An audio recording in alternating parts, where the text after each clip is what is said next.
I have the pleasure to present to you Dr. Martin Luther King, Jr.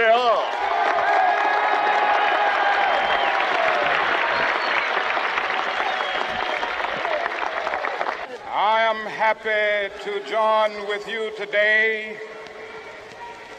in what will go down in history as the greatest demonstration for freedom in the history of our nation.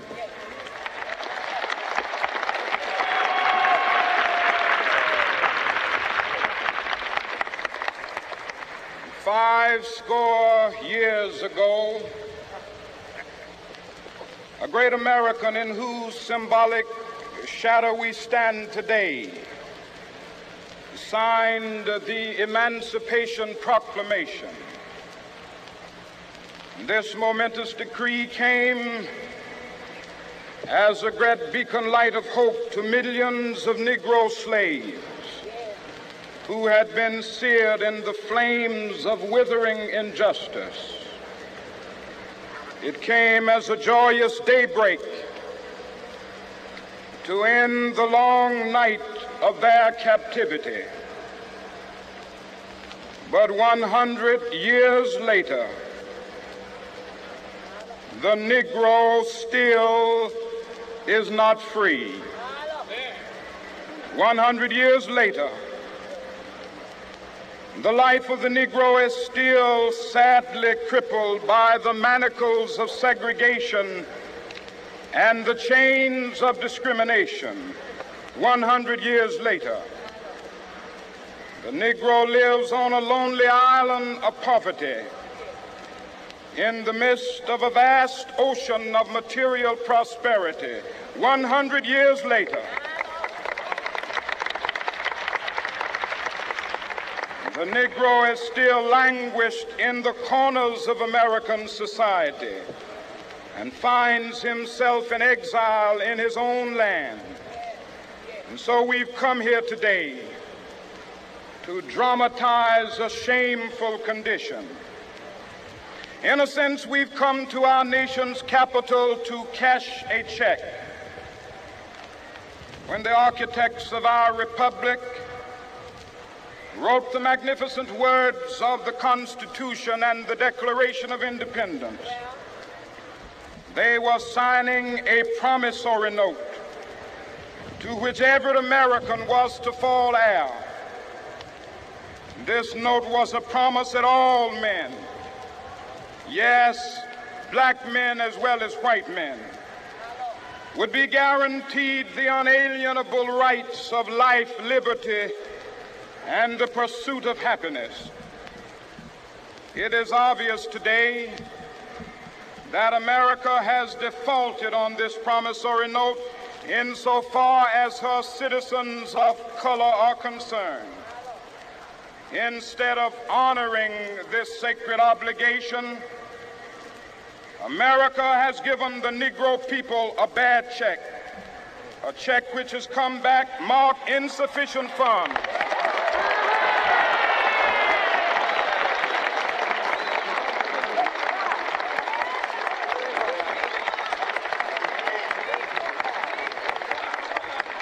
But we refuse to believe that the Bank of Justice is bankrupt. We refuse to believe that there are insufficient funds in the great vaults of opportunity of this nation. And so we've come to cash this check, a check that will give us upon demand the riches of freedom and the security of justice.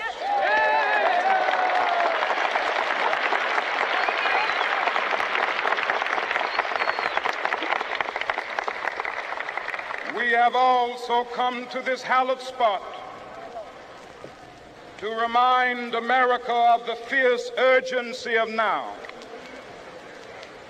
This is no time to engage in the luxury of cooling off or to take the tranquilizing drug of gradualism.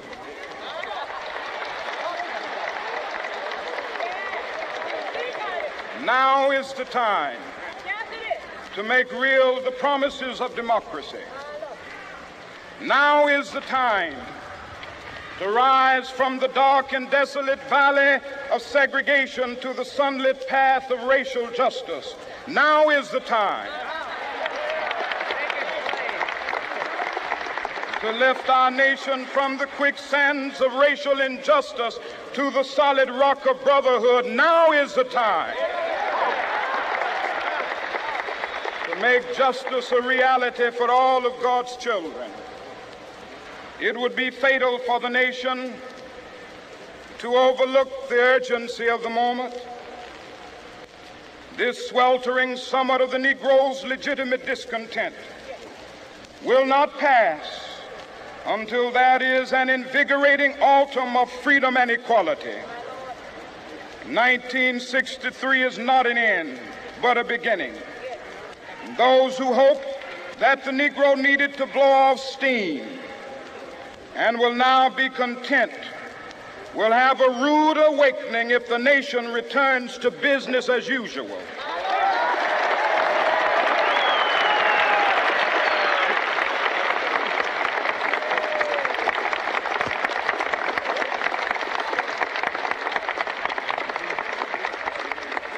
There will be neither rest nor tranquility in America until the Negro is granted his citizenship rights. The whirlwinds of revolt will continue to shake the foundations of our nation until the bright day of justice emerges. But that is something that I must say to my people who stand on the warm threshold which leads into the palace of justice. In the process of gaining our rightful place, we must not be guilty of wrongful deeds. Let us not seek to satisfy our thirst for freedom by drinking from the cup of bitterness and hatred.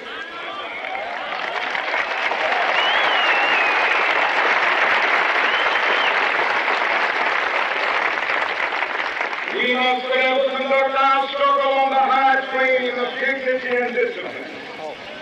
We must not allow our creative protest to degenerate into physical violence. Again and again, we must rise to the majestic heights of meeting physical force with soul force. The marvelous new militancy which has engulfed the Negro community must not lead us to a distrust of all white people. For many of our white brothers, as evidenced by their presence here today, have come to realize that their destiny is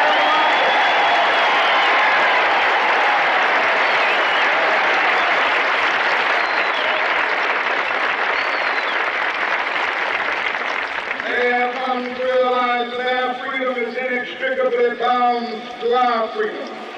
We cannot walk alone. As we walk, we must make the pledge that we shall always march ahead.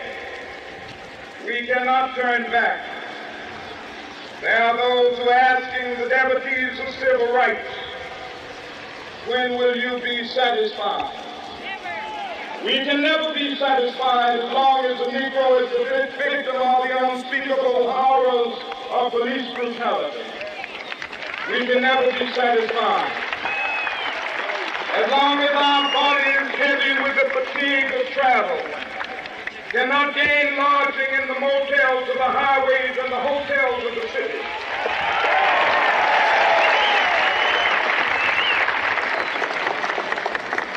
We cannot be satisfied as long as a Negro in Mississippi cannot vote and a Negro in New York believes he has nothing for which to vote.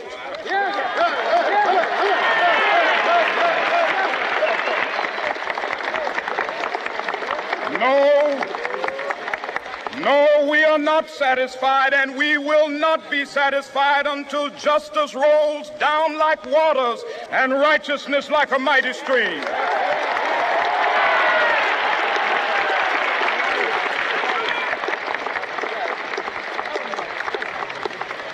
I am not unmindful that some of you have come here out of great trials and tribulations.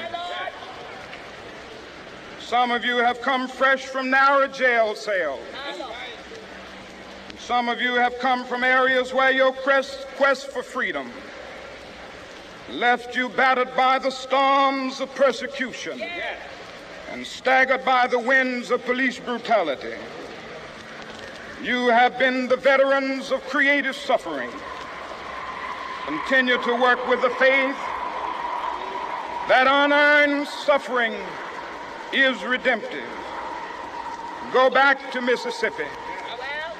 Go back to Alabama. Go back to South Carolina. Go back to Georgia. Go back to Louisiana. Go back to the slums and ghettos of our northern cities, knowing that somehow this situation can and will be changed. Let us not wallow in the valley of despair. I say to you today, my friend,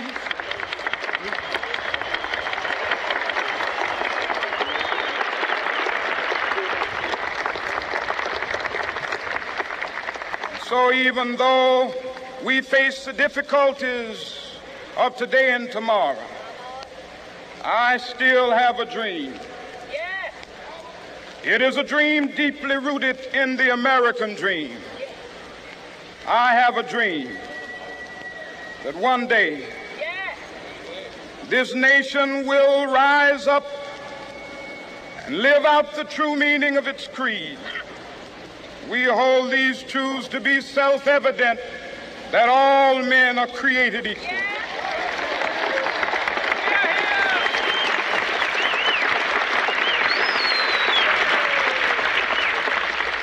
I have a dream that one day on the red hills of Georgia, the sons of former slaves and the sons of former slave owners will be able to sit down together at the table of brotherhood.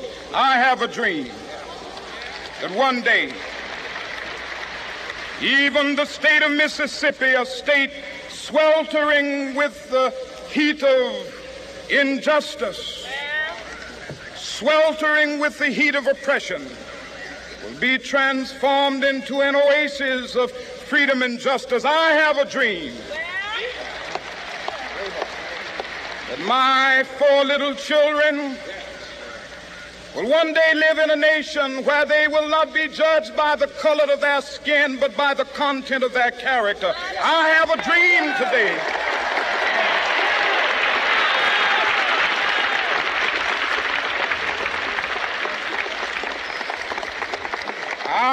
a dream that one day down in Alabama, with its vicious racists, with its governor having his lips dripping with the words of interposition and nullification, one day right there in Alabama, little black boys and black girls will be able to join hands with little white boys and white girls as sisters and brothers. I have a dream today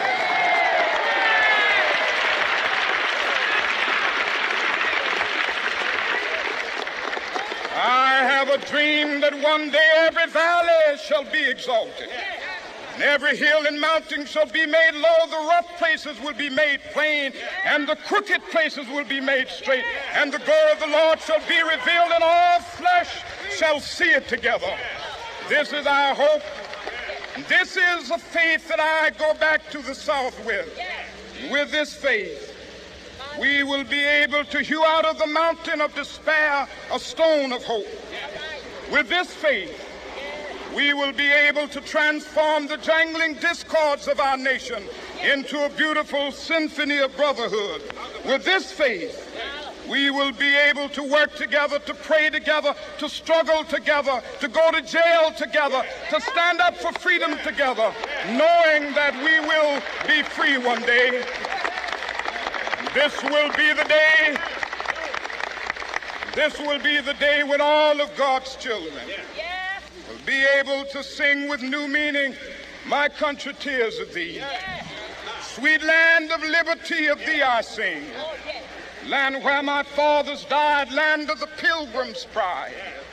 From every mountainside, let freedom ring. And if America is to be a great nation, this must become true. And so let freedom ring. From the prodigious hilltops of New Hampshire, let freedom ring. from the mighty mountains of New York. Let freedom ring from the heightening Alleghenies of Pennsylvania. Let freedom ring from the snow-capped Rockies of Colorado. Let freedom ring from the curvaceous slopes of California. But not only that, let freedom ring from Stone Mountain of Georgia. Let freedom ring from Lookout Mountain of Tennessee. Let freedom ring from every hill and molehill of Mississippi, from every mountainside. Let freedom ring, and when this happens, when we allow freedom ring, when we let it ring from every village and every hamlet, from every state and every city, we will be able to speed up that day when all of God's children, black men and white men, Jews and Gentiles, Protestants and Catholics, will be able to join hands and sing in the words of the old Negro spiritual, free at last, thank God Almighty, we are free at last.